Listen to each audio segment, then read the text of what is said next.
Oil. I don't think so. Some call him the Swinger King. Hold on. You're out of frame. You're out of frame. Your head's cut off because you're too tall. Let's stop and do it again. Yeah. Fresh Oil? I don't think so. Some call him the King of Swing.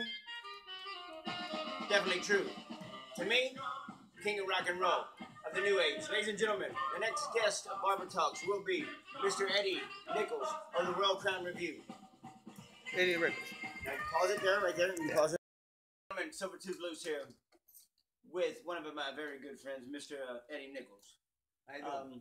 We just wanted to say hello to everybody, and I thought that it'd be very important to the scene here to really know where the roots of music came from rock and roll and punk rock and swing and everything all built together. And I couldn't think of anybody better to have my very first interview with that was all of those combined plus a little bit more. Mr. Nichols here definitely has been in the scene for a very long time and is a big influence on all of us. If you know the band Royal Crown Review, which I know you do, and he's been all around the world, he's one of my favorite singers, definitely, and a really good guitar picker. In fact, we put a little project together called Loos and Reckless because he did start a band in 1987 called The Reckless. Eddie, like, say hello to the people. How you doing, kids? Who was your biggest influence on rock and roll? Oh, well, that's hard to say, but it's really hard to say. But well, top three.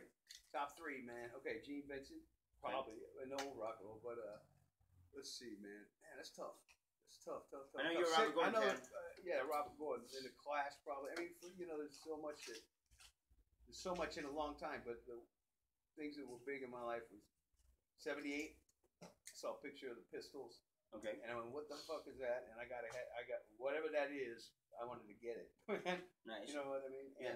And then that led me to the Clash's first album, which just blew my mind. Yeah, Joe Strummer, very big influence on me as well as Johnny Rotten. Joey's cool, man. I got to audition for Joe's band. What was it? Latino Rockabilly War. Well, you know, if I was to say that if anybody was started or brought back the big band era and style of swing music, I would say it would be you. Well, that's and then more like an outlaw kind of punk rock style too, because you had an edge. Yeah. Well, we were playing rhythm and blues. I mean, it was basically it was like a '50s R&B band. The guy who coined that was the guy who started calling them swing bands was Mike Moss in San Francisco, because they didn't have a scene. There was about 5 guys who used to hang out, old cars and dress this way. A couple, there was a few. And then we decided. I mean, on that scene, it was more of the King scene. And then we put this band together, and we went to San Francisco, and we went to the Deluxe, and you open the door to that joint, and everybody's dressed to the nines. I mean, these cats had people in the crowd. They didn't have a band. So what happens? How does the scene start? You put music to fucking some fashion and a bunch of knuckleheads, and there you go. So at rock and roll compared to swing music, I noticed that you will hear some sax and rhythm and blues, which but you're usually not the whole like horn section. Yeah.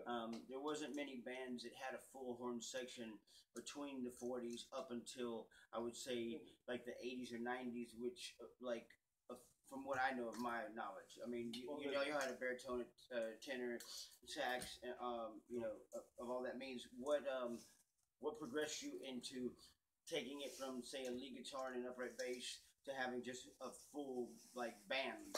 Well, we had a mini orchestra, I would call it. When we started Royal Crown, there was 2 sax players, but it was tenor and alto, and it's not the best mix. It's also not a classical mix, and it's we were just kids. We couldn't play shit when we started. So, well, you grew into being big. I mean, you grew into being the biggest swing band I know of. In fact, whenever I think of swing music, I don't think of anything but Royal Crown, and that's the honest truth. It has nothing to do with you being in my chair. Yeah. I remember when I was a kid. I was still wet behind the ears, and I used to go up to the Derby and see y'all. I mean, we've been friends for many years. Yes, true. And how was it just running the band by just singing? Because you are such. I don't know if anybody knows this, but NIchols is a phenomenal guitarist. lead, rhythm, whatever. He's a true musician. He's not just a frontman singer. So I got holes in my boots. a lot of people want to be, you know, when you're the lead of the band, you know, and you're leading the band, it's kind of hard to lead a band without an instrument. Even though your instrument at this particular band was your voice. Yeah, well, I played guitar in Royal Crown Review for the first year or two, and then I remember the other guitar player just became really wanted to be the only guitar player, so nobody else could shine on the solos and stuff. He just wanted to be the only guitar player, or something, and so I just said, here, have it. And the only good thing about that, it put me way behind in my guitar playing because I pretty much set it down for 15 years. Yeah, but then also I also got to learn how to be a frontman. So well, I mean, you do have, I would say, pardon my French, but an eccentric swag. Yeah. You know, and you have stage presence, and it's kind of hard to move and dance. Oh yeah. If you have a big old guitar strap, especially if you do like what is that? A jack flip and bust your nuts. Yeah, bust your nuts on the stage.